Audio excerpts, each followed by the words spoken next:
welcome to 3 Tune Tuesday for Tuesday, August the 25th. Our last episode for August of 2026. I'm kind of glad. That means our next one is September. Yeah. Yeah. I love summer for a lot of reasons, but I'm tired of sweating. So I'm kind of happy to see the ass end of August. Yeah, me too. And I had made myself really enjoy summer once. When I was a youngster, as a child, a little wee Bonaparte, I had a love-hate relationship with summer because I didn't really have any friends. So summer meant, a lot of time alone, which was hard. But then I realized at some point that it's just really nice being outside, walking around or riding my bike or what have you. Mm-hmm. And then I moved out east, a little farther south than where I grew up, and summer was comparatively swelteringly hot. Oh, it's terrible. Yes. Yeah. And I found myself not enjoying it. But then I had my own wee little Bonapartes and realized that, can't keep them inside all summer. I mean, it's not really fair to them. Mm-hmm. So what can I do? It's like, I'm going to make myself like the summer, even if it's hot out. Back, 20 years ago, it wasn't over 90 all the time in the summer. So, I made myself enjoy the summer, and I really did. And then it got to be, like, last couple of years, swelteringly hot. It's like, just like you, I love the summer. I like seeing things grow. It's nice to have the warm sun on your face, but it's also nice to have the warm sun on your face that isn't burning you. Right. Yeah. I mean, by the way, I'm Yulia. Oh, Jesus, I'm so sorry. Yeah, no. We went right past the, we kind of went off on a tangent. Yes. Yeah, so I am the co-host, Yulia, and with me is Bonaparte. Yes. Hi. Hello.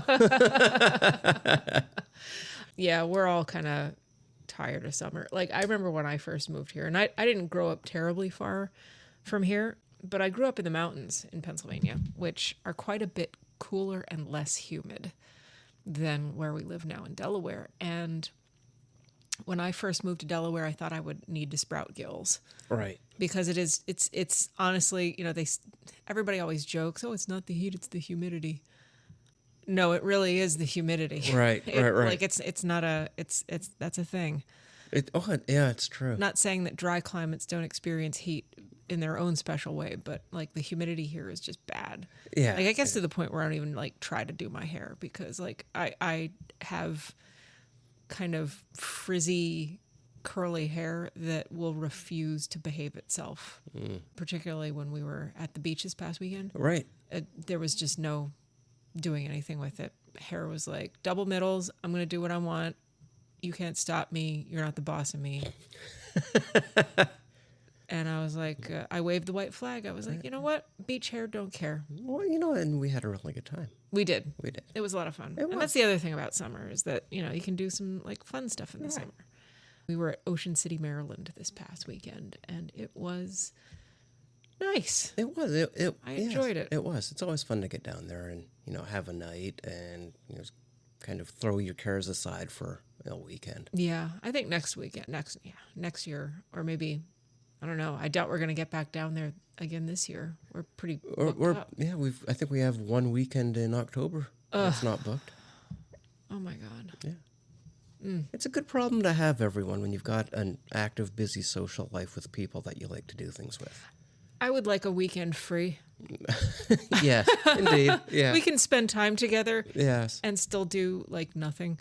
Yes. That would be nice. That would, yeah. Because I'm a little exhausted. It's if true. I'm honest. Yeah, and with the risk of sharing too much information, one of my favorite weekend activities is long, lazy coffee mornings in bed, reading the news and chatting. Yeah. Yeah, same. Yeah, which we have not had an opportunity to do lately. Yeah, we're just on a schedule. Yeah. But it's a lot of fun. Yeah, like you said, we're doing cool stuff. We are. And I can't complain. We have it good. We do. Yeah. These are choices that we have made. Yes, it's true. Yeah. It's true. This is nothing that is happening under duress. Exactly. We are fully throwing ourselves into our Ren Fair season, and the curling bonspiel season is starting to heat up. So, yeah, that's neat. Yeah. Band will be starting for me. Yes, indeed. Not next week, but the following. Oh, yeah, it is coming up. So, yeah. And then it will be all Christmas music all the time. All the time. So by October, I'll be well tired of it. Indeed. You're going to hear me start to complain. Oh, I have. Last year. I Oh, heard. yeah.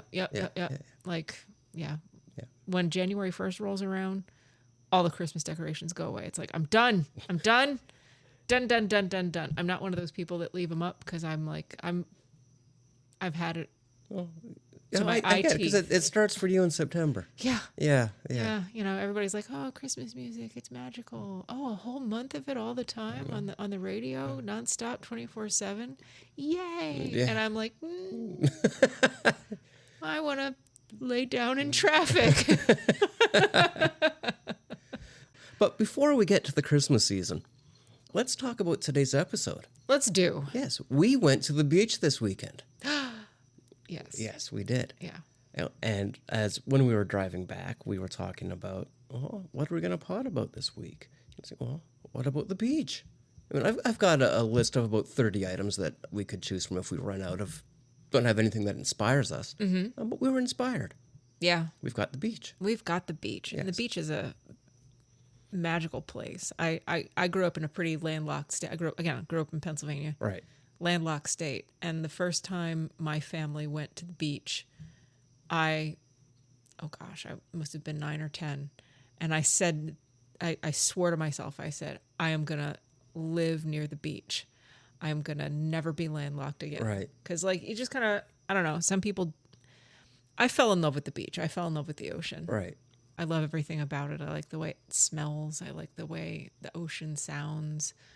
I like feeling a sea spray on my face every now and again. I like sitting in the sand. I like watching the sunset over the water. Of course, I love boating. But yeah, it's, the sea is meaningful to me. I understand that. I do. You know, I could still easily move back to the prairie and be happy. I cannot relate. Yeah, well, I mean, we talk about there's beauty everywhere. Well, there is. And there is, yeah. Where you grew up really is stunning. Yes. It's beautiful. Yeah, but I having been here, you know, near the water for as long as I have, I do understand it now. Yeah. I'm beginning to. It's you know, when we had dinner right on the waterfront Saturday night, it was just really beautiful and peaceful to just sit there and look at. Mm-hmm. Yeah. Yeah. Yeah. It's, I don't know. There's something claustrophobic feeling to me about being landlocked, and I can't really put my finger on it, but there's something about gazing out across the ocean into just seemingly infinite water. Right. I see that. It's like Peter Pan looking for the horizon. Yeah. Yeah. Exactly. Yeah. So we have a beach-themed show this week. Hooray. Yes. So the beach, in a technical sense, has existed ever since there was land that ran up against water. Sure. Yes. But the beach, you know, in the vacation sense, is still a rather relatively new phenomenon. Now, it's just over 100 years old, really. Mm-hmm. And that happens to coincide right with where we are listening to music. Exactly. 100 years ago. Exactly. Slightly Indeed. more sometimes. Yes. Yeah. Yeah, so vacations, the idea of a vacation, of course, the upper class and the aristocracy or aristocrats, however you want to pronounce it, you know, they lived their life on vacation. The middle class, however, which is really what drove economic growth, the middle class didn't really start until the turn of the 19th century into the 20th. You know, and that's when we begin to see the idea of vacations and beach vacations and destinations. Brandywine Park, you know, is one. You know, they're at that. Oh, Brandywine Springs. Brandywine Springs. That's it. Thank you. Yeah. Yes. Yeah. Oh, Brandywine Springs is a fascinating place. So for those who don't know, in Delaware, I think only has one national park, but we got loads of state parks. Yes. And we got loads of county parks, and they're really lovely. And one of them is Brandywine Springs. And stop me if I'm getting ahead of what you're trying to. Please continue. Okay. All right. So Brandywine Springs, the years are escaping me, but I want to say it was like kind of right after the turn of the century. Right. So like 1910s, 19 teens, like the early aughts. Yes. There was a spring that came up in the middle of like this wooded area in Delaware. And people, for some reason, somebody latched onto the idea that this spring had medicinal properties. And I mean, it still exists. You can still see this spring today. Water still comes out of it, but it's like not a color I would drink. It's like a rusty red color. There's probably all kind of sediment and stuff in it. And I don't know, people really thought that this was good for you to drink.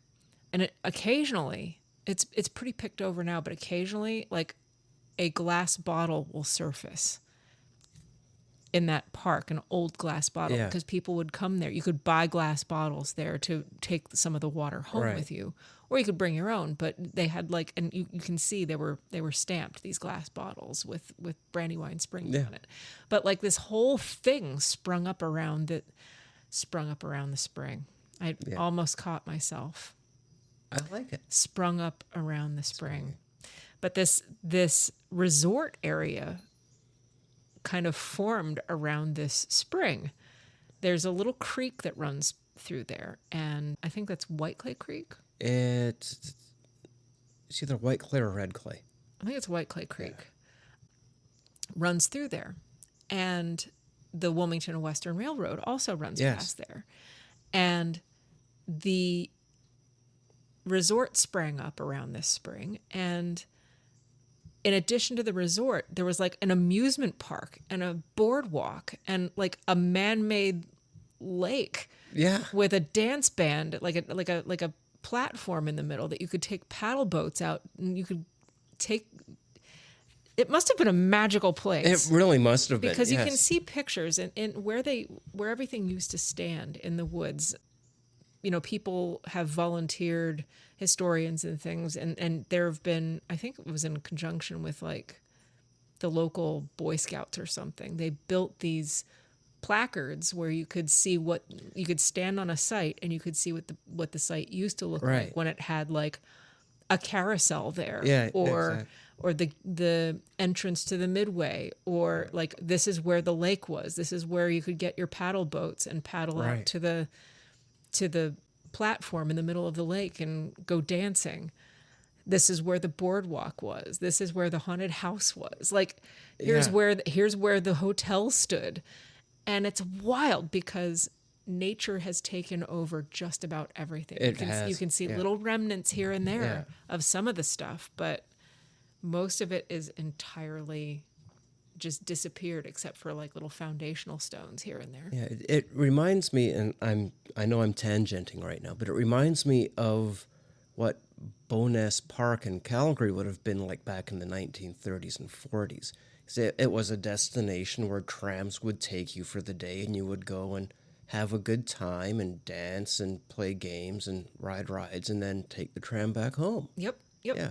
My old hometown was a destination city.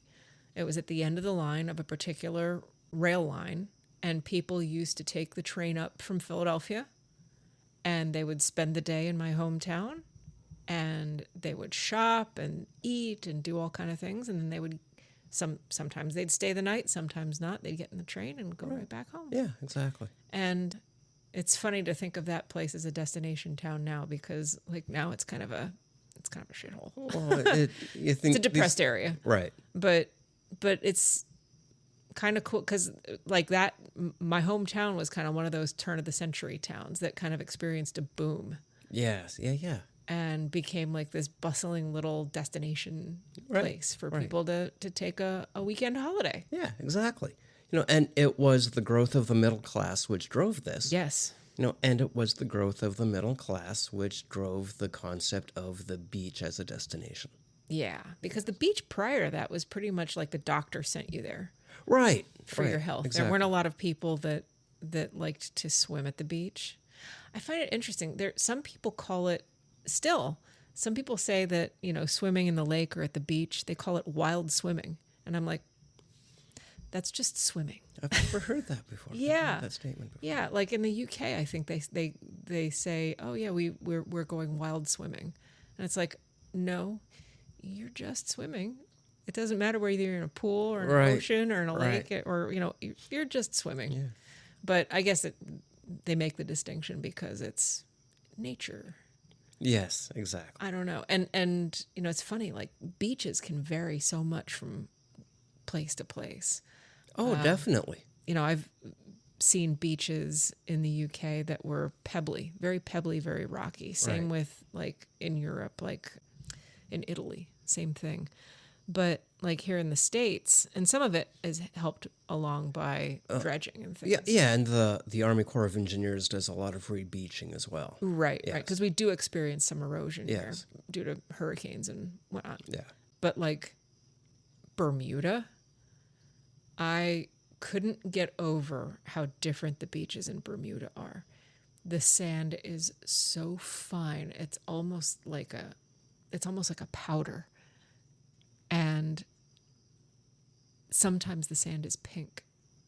Oh, interesting. Because of the coral. Yes. The little bits of coral break off and they, get tossed around in the water and, wear themselves down and it becomes sand. And yeah, it's pink sand. Well, that's like a peachy pink sand. Yeah, the beaches in Prince Edward Island are red.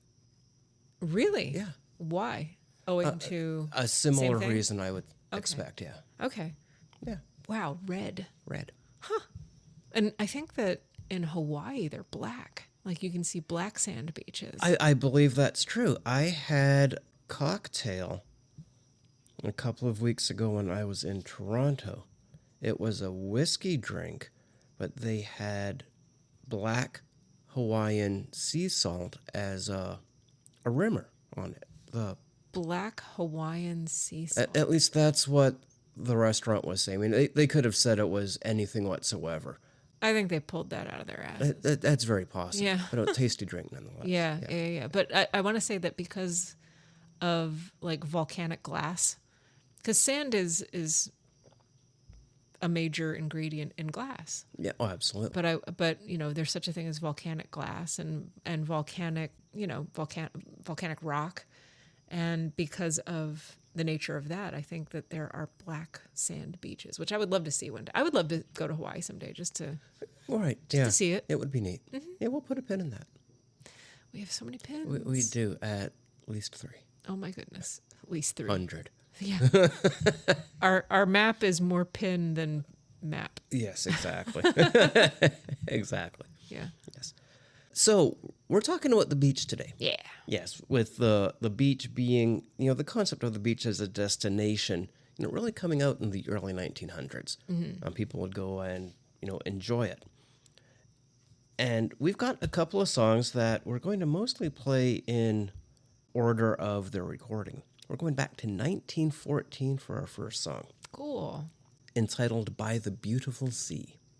By the Beautiful Sea. Yes.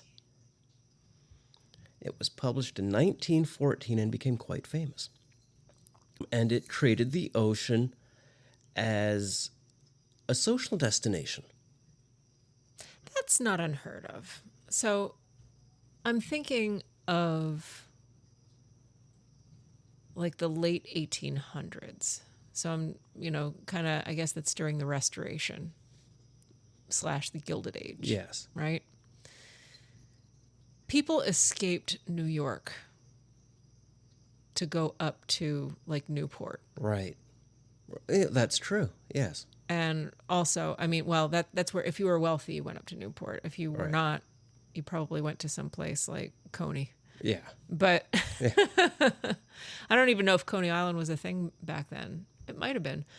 No, of course it was, because not in the late 1800s, more in the early 1900s, because there a lot of the rides, like the old carousel, Right. there are a lot of old carousels that were built right around that same time. You and I saw one this weekend. We did. The Herschel Spillman on the Ocean City Boardwalk was built in 1912.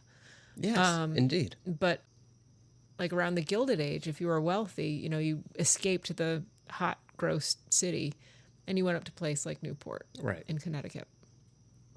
But I imagine, like, I don't know if Long Beach was a thing yet. I would expect so, but still back in the day, in the late 1800s, even in the Gilded Age, people might, go to the seaside to enjoy, but they certainly weren't in swimsuits. Yeah, not quite yet at that point, right. I don't think. I think they just went to enjoy the vibe, enjoy the ambiance, right? Get some of the sea breeze. Exactly. It's a little cooler than the city, because the city gets, especially New York. Oh yeah, gets so hot. many people and buildings. Yeah. Yeah, it radiates heat. Yep. Yeah. So this song was composed by Harry Carroll. He was a Tin Pan Alley songwriter and pianist. Curiously enough, he was born in Atlantic City, New Jersey. Oh, okay. Yes. Another beach. Another beach, indeed. And the lyricist was Harold Atteridge, who wrote a lot of lyrics and books and material for Broadway productions. Atteridge. Never heard of him. Yeah, I don't really have anything listed here as to what he did on Broadway, because I did not think to look that far into it. Okay. And it is performed by the Heidelberg Quintet. Oh, we've heard from those guys before. We have heard from the Heidelberg Quintet before. There will be a very familiar voice that comes out very I soon. see. Yes. Okay. Got it. Yes, we're going to leave it out there, and anyone listening can try and guess who it is, and we'll be certain to tell you after the song. Yep. Yes. By the Beautiful Sea.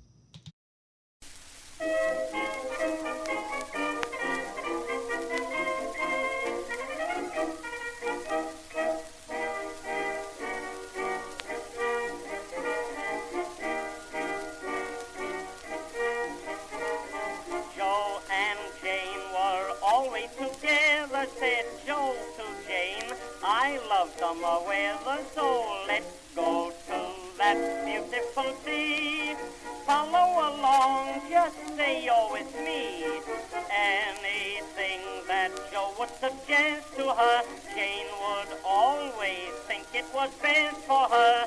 So he'd get his board, holler all aboard, gee, I want to be.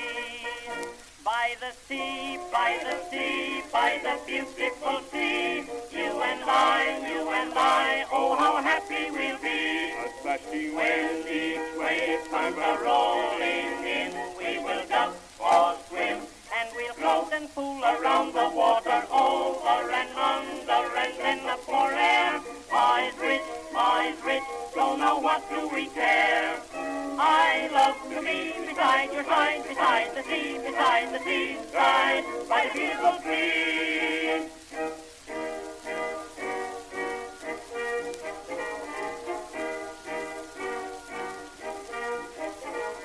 Joe was quite bored on a Sunday, then he would eat free lunch on a Monday, and Jane would lose her millionaire air and go to work selling hair. Every Sunday he'd leave his wife at home and say, it's business, honey, I've got to roam. Then he'd miss his train, get his Ford and Jane, and say, come with me. By the sea, by the sea, by the beautiful sea, you and I, oh how happy we'll be. Just touching when each wave comes a-rolling in, we will duck or swim, and we'll float and fool around the water, over and under, and then up for air. Eyes rich, don't know what do we care. I love to be beside your side, beside the seaside, by the beautiful sea.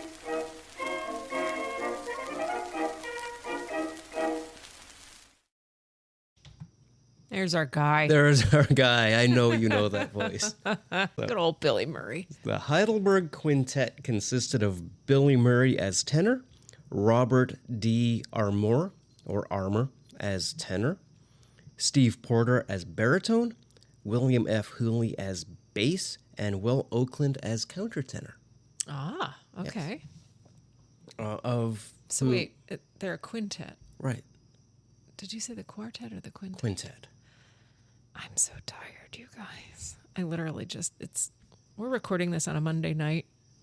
It's 8:15. It's getting late. And I only just knocked off work not long ago. So I'm like really tired. It's so true. I'm sorry. I'm not my usual effervescent, sparkling self. Yeah, this was the Heidelberg Quintet, not the American Quartet. Okay. Yes. Billy Murray got around. He was in high demand. Oh, so he was part of a quartet. He was indeed. So I'm not completely You have not daft. lost your mind. No. Nice. Okay, Yes. good. Yeah. He was, in fact, I think, part of 2 different quartets. That doesn't surprise me. Yeah. He was in high demand. He just had that voice for it. Oh, he got around. Yeah, he did. That was By the Beautiful Sea. I liked the line about got his ball and chain and went to the sea. It's... That's the 3rd time I've listened to this song now, and it's the 3rd time I've kind of smirked on the inside. The things that they could get away with in the early 1900s. Yeah, and I mean, to be fair, they try to get away with that now, too. True, yeah. With less success, I hope. I hope, yeah. So, let's spend a moment before we go on to our next song. Okay. And talk about coffee. Hooray! Yes. I could use some. Yeah. I'm not going to have any before bed, but I sure enough had coffee yesterday before curling. Oh, yeah. I needed it because, Yeah. we drove back from the beach last night or yesterday afternoon. Yes. And, when you're out in the sun and you're feeling kind of sun stupid. Right. It's tiring. It's exhausting. Takes it out of you. Yeah. Yeah. Yeah, so we got home yesterday afternoon, and I went to do some research for this episode, and poor Yulia had to go run some errands for a theater show that we're volunteering for. She's volunteering for more than I am. I'm just there for the last 2 weeks for tech. And so she was really busy yesterday, and had to get home and spend a few minutes trying to recuperate, and then off to curling we went. Yeah. Yeah. Yeah. Yeah, and neither of us had a particularly good game. It wasn't the best. Wasn't the best. Yeah. Wasn't our best. I mean, well, we could go into that, but we won't. We won't. But yeah, the coffee helped. Yes, coffee. At least I had the coffee, and at least I was alert. Yes, indeed. And here in this particular household, we do love good coffee. And we hope that if you really enjoy good coffee too, that you will check out our blends of coffee at skeletonbrew.coffee. Yes, they are so good.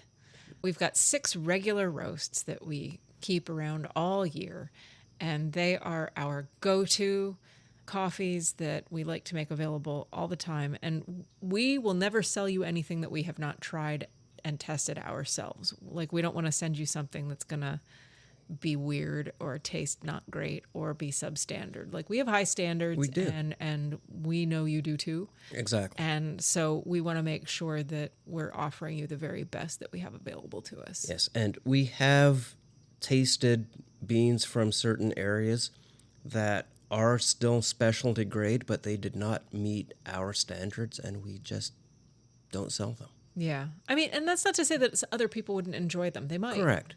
But, we like to do a little bit of QC here. Right, exactly. And that's what we do. Plus, Yes. It's fun. We get to drink a bunch of coffee. Oh, that's true. Yes, it is true. Yes. Yeah, so as Elia said, we've got 6 roasts that are up year-round. They range from our workhorse Colombian to, things that are more, I don't want to say more tasty, but maybe a little bit different, like our Dark Earth Decadence. So it has a more chocolatey taste to it. There are nuances between them. There definitely are. Like, I think our Brew Sky tastes like a vanilla cookie. It does. It's our Ethiopian blend. It's late. Yeah. It's our Ethiopian roast. And it has it's got a slightly fruity taste to it. Yeah, it's got like a natural sweetness to Exactly. it. It's not vanilla flavored. We do not sell flavored coffees. Correct. We sell roasts. We sell Yes. blends. Everything is down to where it's grown, the type of bean, and how it's roasted. Yes. We don't want to put anything weird or artificial Exactly. in Yeah. with the coffee. Yeah, exactly. We did for a while have flavored coffees, and they were okay, but I was like, you know what? It's I feel like we're gilding the lily here. I think that we can Right. we can let the bean shine. exactly. And, yeah, that is and exactly it. that's kind of what I don't know. I think I like keeping it simple. Yes, indeed. But there is nothing simple about our coffee. No. It's nuanced. You're going to taste a host of things, especially if you are a coffee connoisseur and you have a refined palate. Correct. You will notice things. But even if you don't, even if you're not a coffee snob, you're going to enjoy drinking this coffee. It's true. It really is true. And we're willing to put some money on it. So if you browse over to skeletonbrew.coffee and join our mailing list, just for joining our mailing list, we will send you a 2-ounce sample that is enough to brew an entire 12-cup pot of coffee. And lucky you, if you sign up for our newsletter, we won't bug you at all because we haven't gotten a single freaking newsletter out yet. Not to say that we won't, because we do have things to say. Yeah. We do. So That's in its early stages. Hopefully we're going to get that cranking. I mean, we can talk about that more later. But, we can, yes. but we will, let's put a pin in that. Yes. So very, very quickly, we do trust our coffee well enough that we're willing to send you a free sample. And in addition to that, we believe that coffee should be enjoyed. Now, everyone, myself included, has been known to, pour a coffee into a travel mug and just take it on the road, where its intent is to work as much as it is to be tasty. But otherwise, that notwithstanding, I do love having coffee intentionally. And we are putting together your coffee corner on our blog site. Yes. Yes.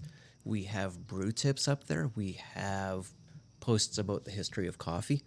But most importantly, we want to help everyone enjoy a good coffee and have a good coffee experience at home. Yeah, because here's the thing, like,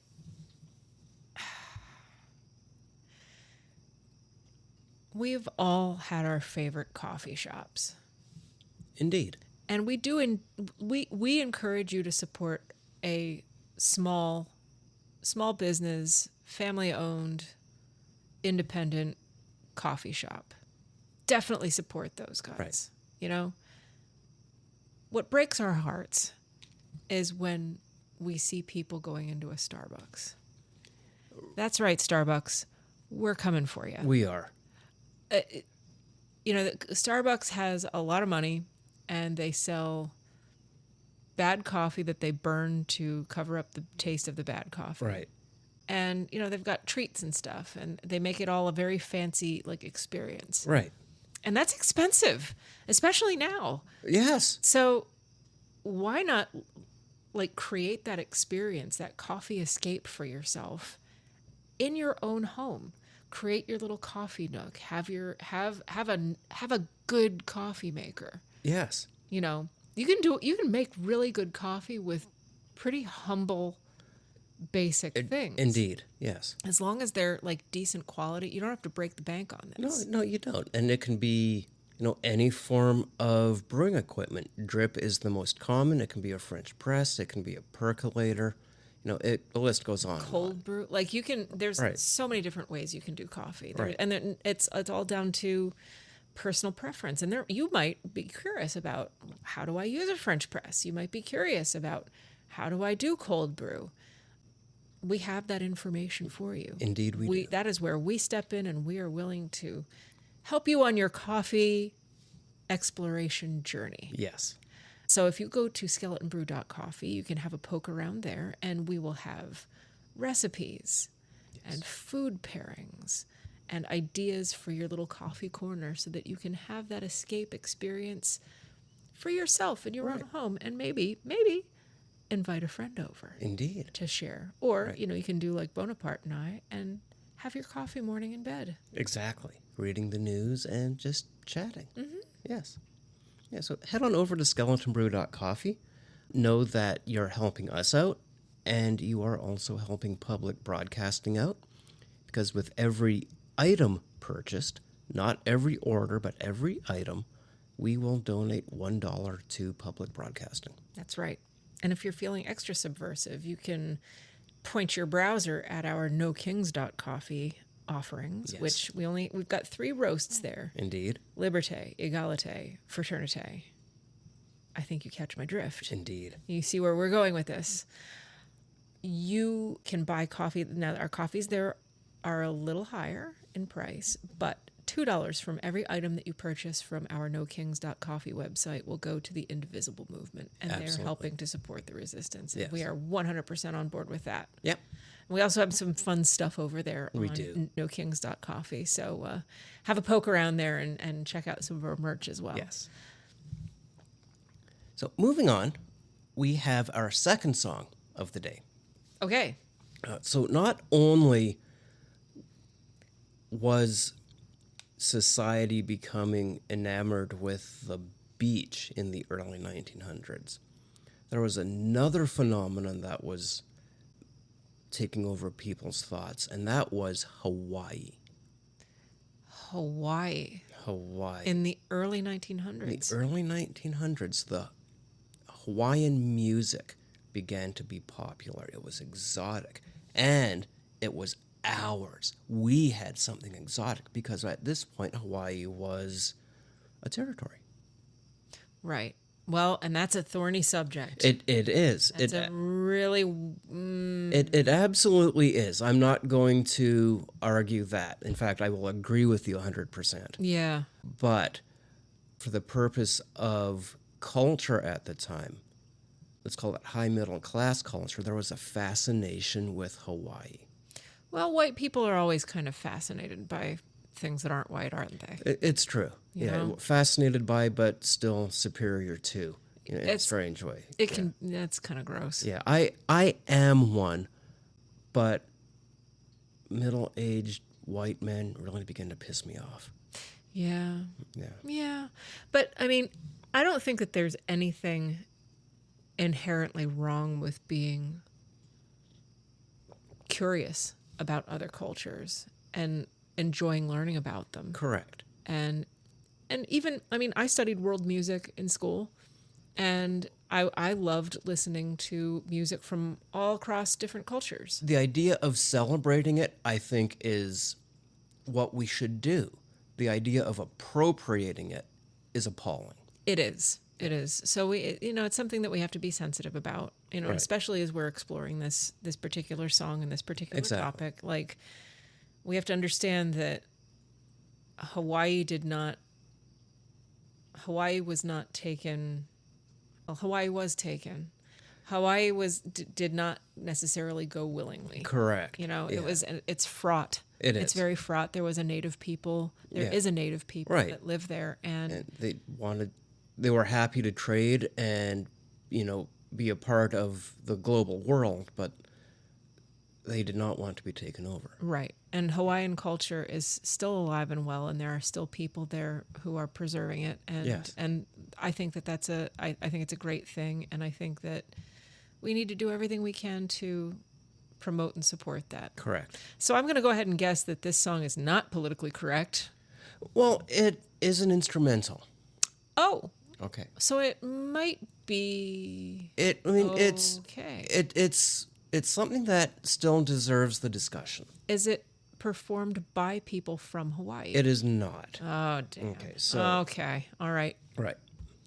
It is not. It is called On the Beach at Waikiki, and it's performed by Helen Ferreira and Frank Ferreira on Hawaiian steel guitar and guitar. So I'm actually incorrect. I'm going to walk this one back. Okay. Frank Ferreira was born in Hawaii.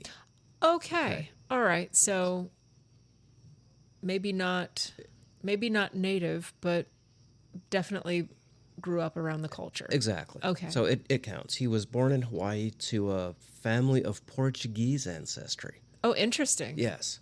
Well, they're far from home, aren't they? Oh, definitely. Yeah. And he became an important figure in bringing Hawaiian steel guitar to mainland recording. Well, wait. So Hawaiian, the steel guitar was not invented in Hawaii. It was not, but Do we know how it became associated with Hawaii? I honestly do not. Interesting. That is something that I did not dig into Yeah, a whole hell of a lot. I'm not real familiar. I'm a little embarrassed to say that, but I'm not real familiar with the steel guitar and its origins Well, and yeah. how it became to be associated with Hawaii. With Hawaii, right. But yeah, Frank Ferrera was a very prominent, at the time, steel guitarist that played Hawaiian music. Right. I mean, like we associate like the ukulele or ukulele, Right. you know, with Hawaii. But I mean, those are not necessarily native instruments. Like if you've ever been to a luau. No.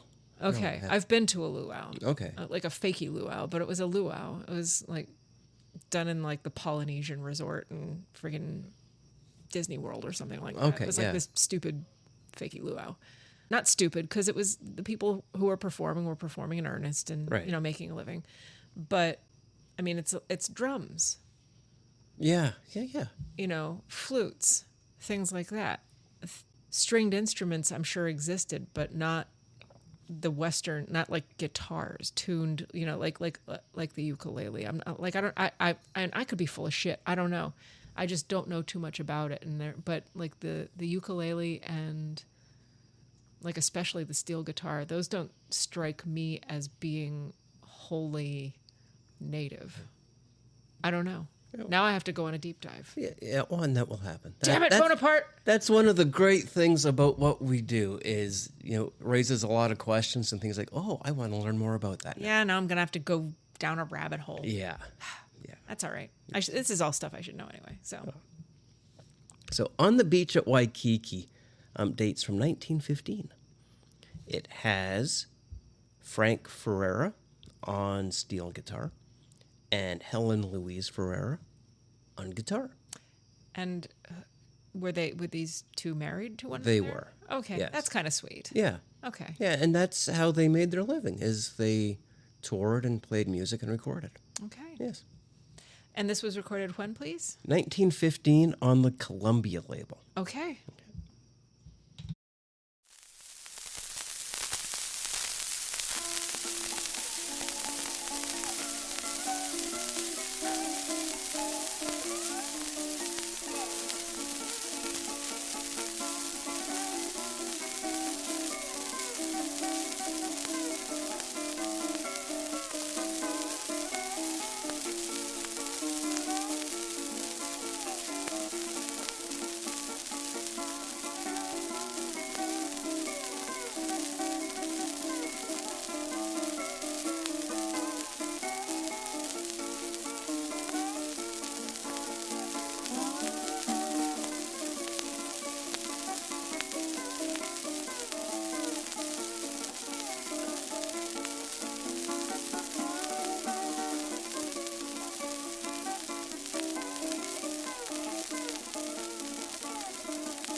Sounds like it could have been a knockoff on a SpongeBob cartoon. Doesn't it? Doesn't it sound like Didn't even cross my mind. SpongeBob and Patrick Yeah. doing something stupid? All right, so while we were listening, because I couldn't let this go, I do not want to sound stupid any longer. So here we go. I looked it up on Wikipedia. The idea of creating music with a slide of some type has been traced back to early African instruments, as most instruments. Yes. So many of our instruments have African Yeah. roots. Early African instruments, but the modern steel guitar was conceived and popularized in the Hawaiian Islands. Oh, fascinating. The Hawaiians began playing a conventional guitar, so think about, our Western guitar, Yeah.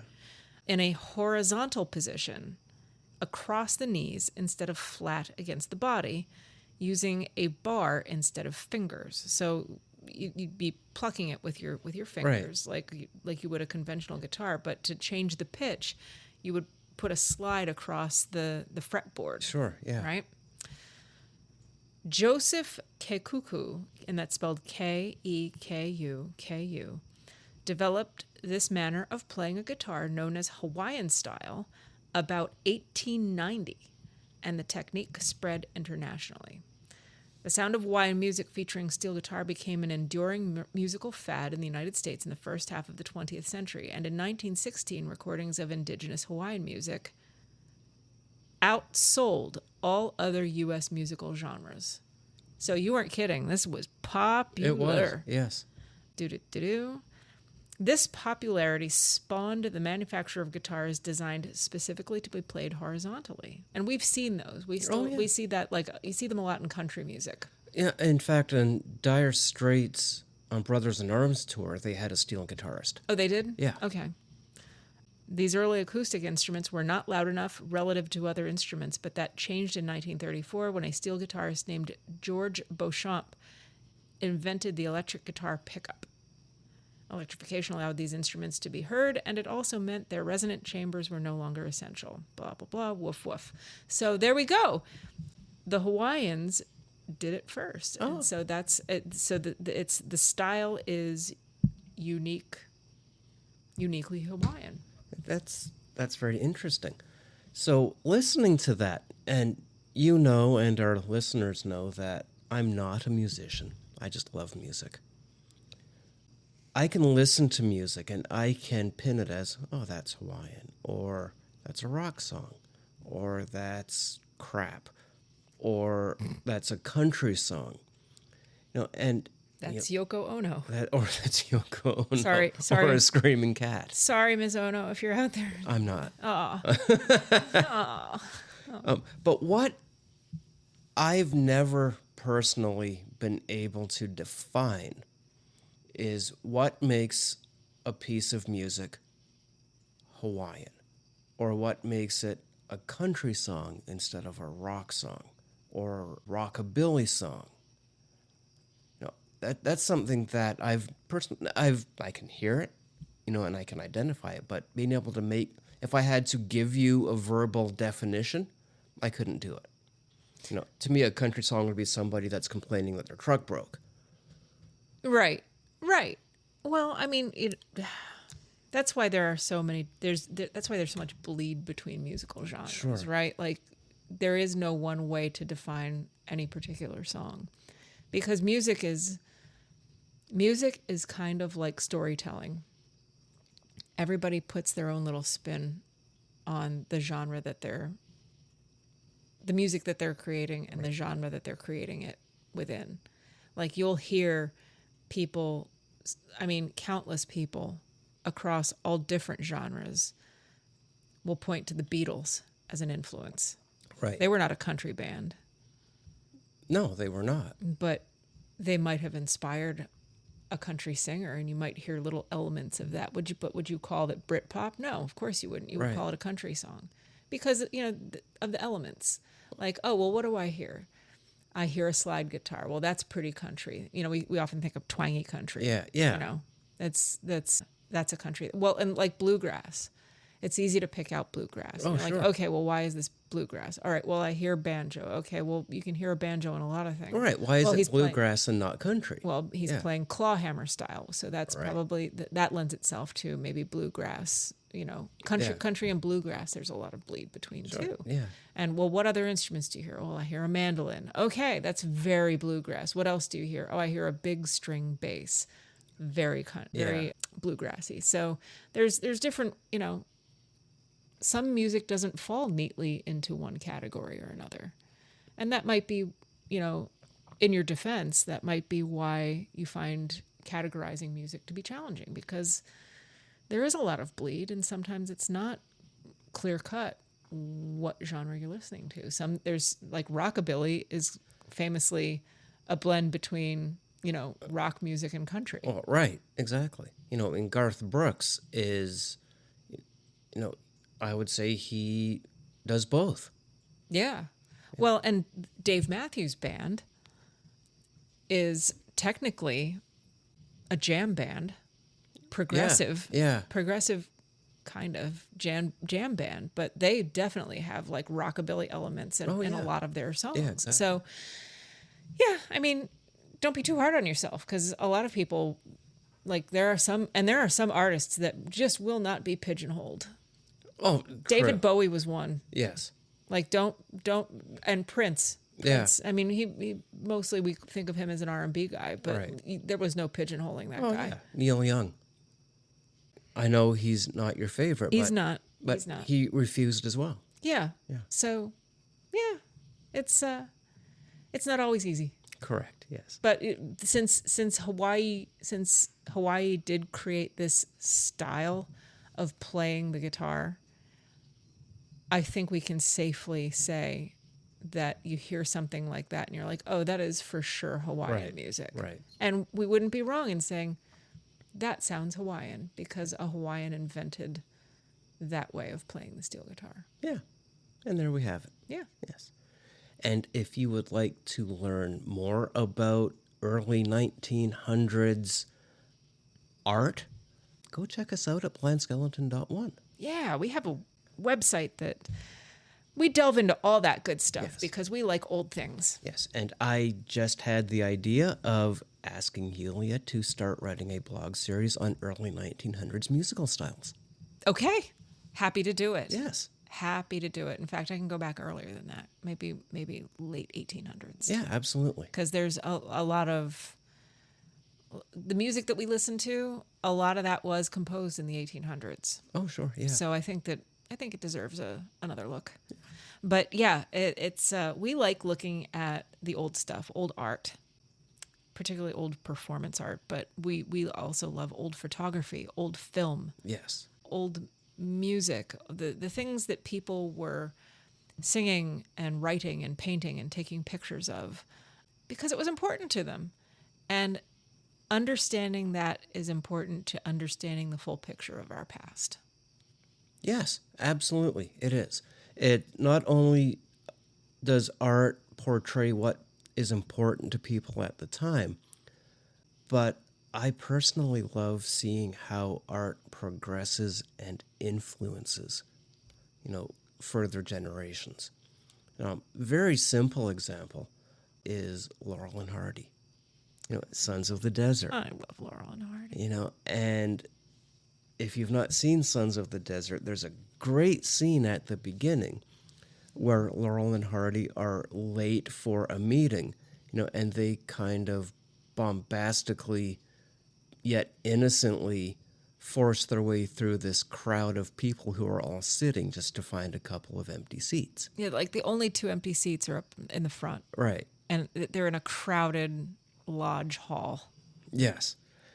And it's so fun to watch things recorded today that take that and do the same thing with, like the IT crowd. Oh yeah. Yeah. I mean, when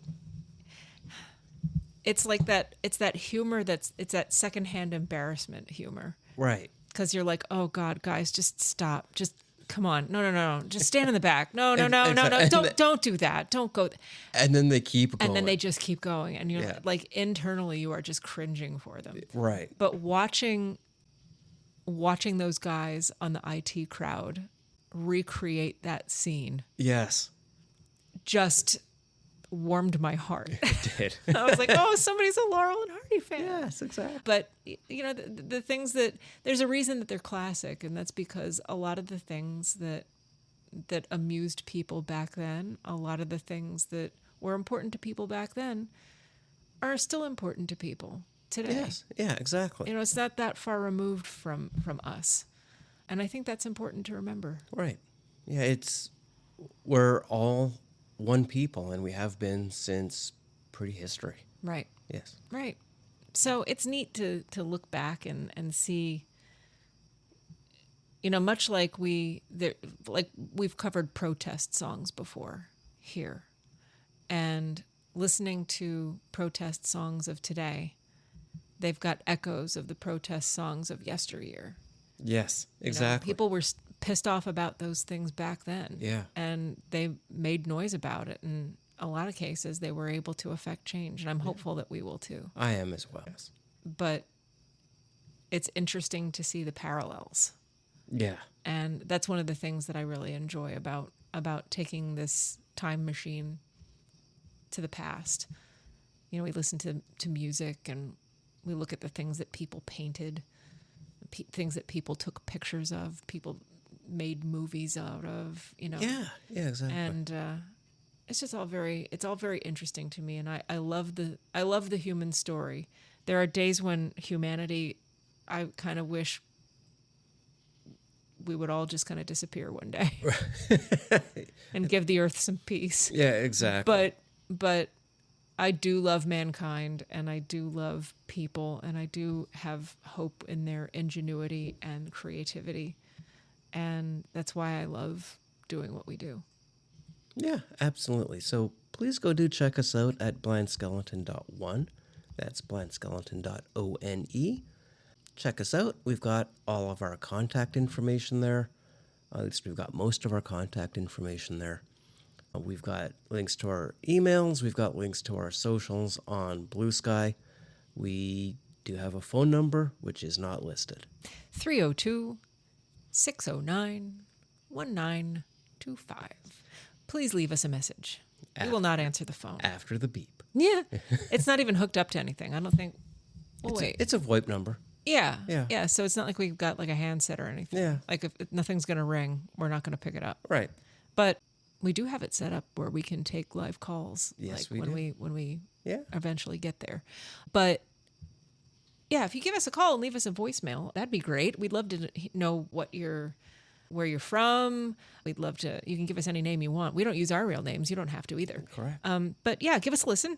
Give us a call and tell us what we're doing right. Tell us what you'd like to hear. Tell us if you got any suggestions. Hey, if you want to be a guest on the show, Yeah. we would love to have you on. Absolutely. We have not had an interview yet. Would love to do it.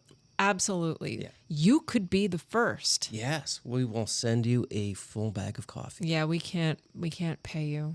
but we can give you coffee. We can give you as much coffee as your little heart desires. So yeah, do reach out. Yes. And that number again is 302-609-1925. And now on to our third and final song of the day. We have one that has a very similar title to our first. This one is entitled In the Beautiful Seaside Air. Yeah. Yeah. Listen, I can relate to that. Yes. I like being by the ocean because especially the ocean at night. Right. People aren't around. It's fresh. The air is crisp. You can feel it wafting in over the ocean itself. It's Yeah. just so incredibly fresh. Yeah, and it's humid, but it's Yeah. not. I don't know. There's something invigorating about it, and I can't really put a finger on it. Yeah. But it's also relaxing. There's something like you can just smell the ocean. Yeah, we were in Ocean City, Maryland last year, and I think we were there in the autumn, and it was beautiful at night. Yeah. It was just absolutely beautiful at night. We sat out on the balcony in in our hotel room, and we just enjoyed the night all night long. We watched the moon come up. Yes, exactly. It was really beautiful. Yes, And yeah, I think you're right. I think might have been October. it might have been October. That was the Commander we were at. Yeah. Yeah. Really nice balconies there overlooking the boardwalk and the ocean. Yes. But yeah, they had loungers out there, and we just sat out there and took it in, and it was really beautiful. It really was. Yes. And that's kind of what this song is all about. In the Beautiful Seaside Air was published in 1916, so we have moved from 1914 to 1915 to 1916. Okay. All right. This is a song that is about what people do at the seaside.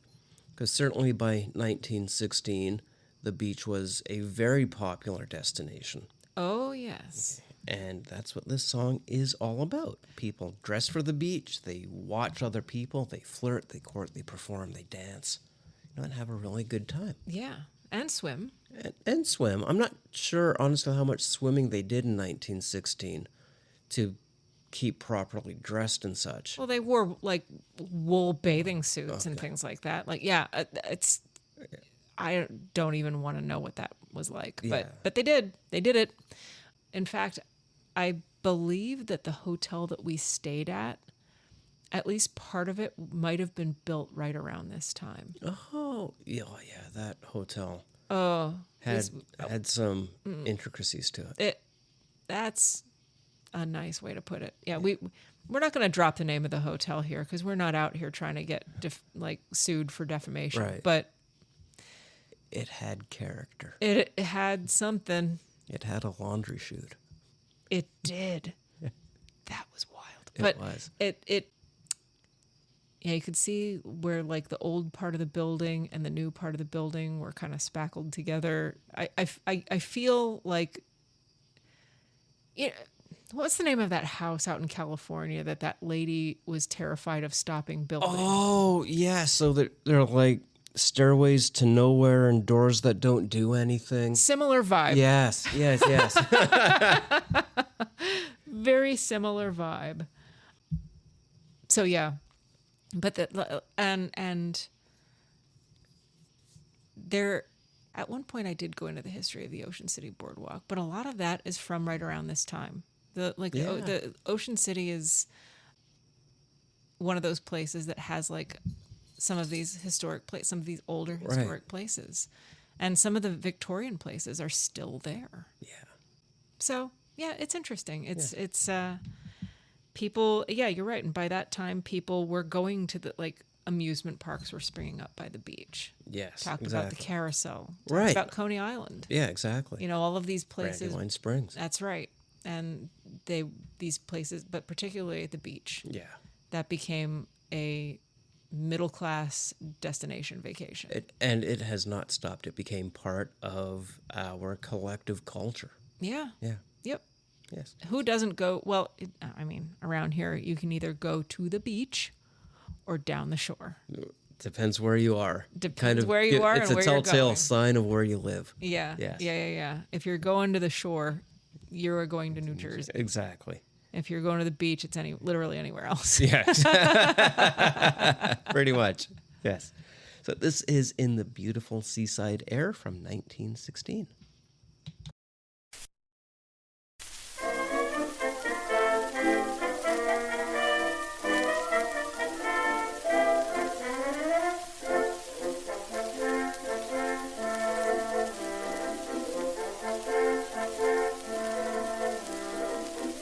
I want to advise you how to win your girl's heart.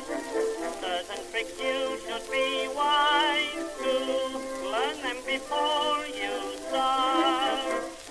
Never make love by the bright fireside. If you're real anxious to take a bride, don't get together in cold winter weather. Just wait till the summer comes around. Take your girl with a beautiful seaside breeze.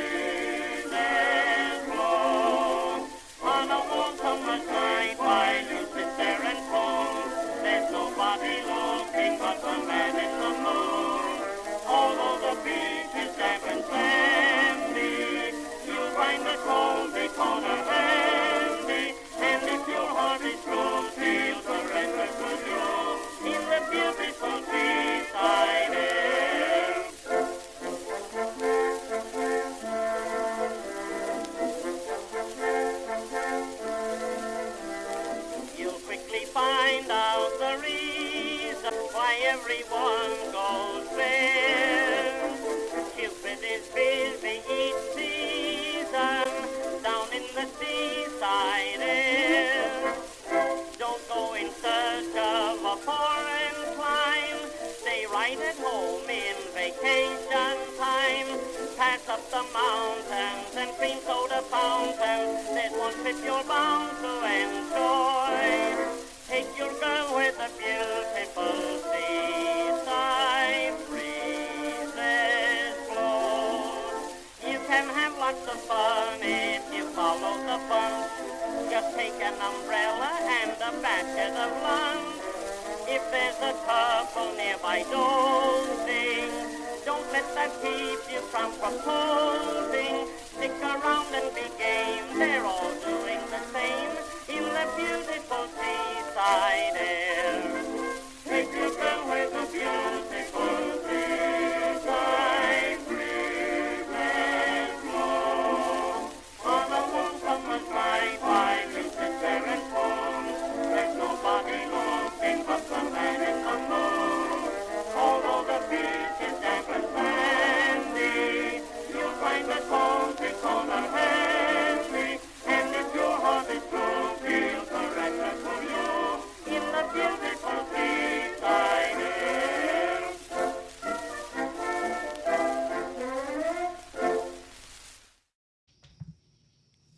It's our guy again. It is. Interestingly, this record was billed to Billy Murray with male chorus and orchestra. It sounded like the same dudes. It was. Oh. But Billy Murray had taken such a name for himself that the others got relegated to chorus.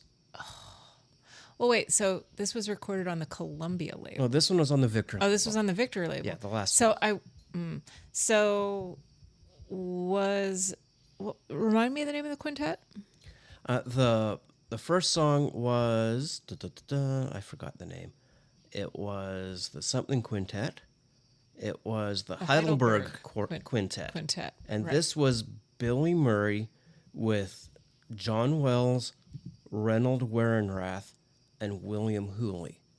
All names we've heard before singing with Billy Murray. Right, but to be clear, this was not the Heidelberg. This was not the Heidelberg Folks. Quintet. It was not the American Quartet or the Stellar Quartet. Okay, all right. It was I just Billy didn't know. Murray. I didn't know if I presume that artists. I mean, did artists sign on with labels and then like there were non-competes and things like that, or like Sometimes. yeah, like I don't know what contracts were like back then. Sometimes I know that Billy Murray recorded with a number of labels himself, and I know that there were other artists that did. Oh, I think when you're Billy Murray, you can go wherever you want. You can do whatever the hell you want. Yeah. Exactly. I mean, he's going to record a song and it's going to sell hundreds of thousands of copies. Yeah. Yeah. Huh. Yeah. Yeah, there you have it. That was a cute song, by the way. I like how the entire bent of the song was "Take your sweetie to the beach, 'cause it'll make her hot to trot." I mean, kind of. Yeah. That's kind of. He was like, "Yeah, chicks dig the beach." Yeah, exactly. And I mean, I do. Yeah. So, but that was a lot of fun. Yeah, it was. good. Yeah. I liked it. You can't go wrong with Billy Murray. No, you certainly can't. Yes. Right. And that brings us to the end of a fun show. Yeah, it was good. I liked that. It's I kind of want to get back to the beach now. Yeah, indeed. Yeah. Maybe I know we'll be going down to Rehoboth for Sea Witch. That's right. Sea Witch is coming up. Yeah, That's I think in we're October. spending a night there, aren't we? I hope so. Yes. Yeah, it might be booked up with rooms, but I'm gonna go check it out. Yeah, We'll see. Absolutely. Yeah. Yeah, we'll go to the beautiful seaside. Go to the beautiful seaside. And will you pitch woo? I will pitch woo. Woo. Okay, so thank you all for listening in. I hope you enjoyed listening to this as much as we did, because we really had a good time this week. I'm half in a coma. Yes. I can't. I don't know. I'm glad you had a good time. I had a great time. And yeah, thank you all again. We'll talk to you next week. Bye.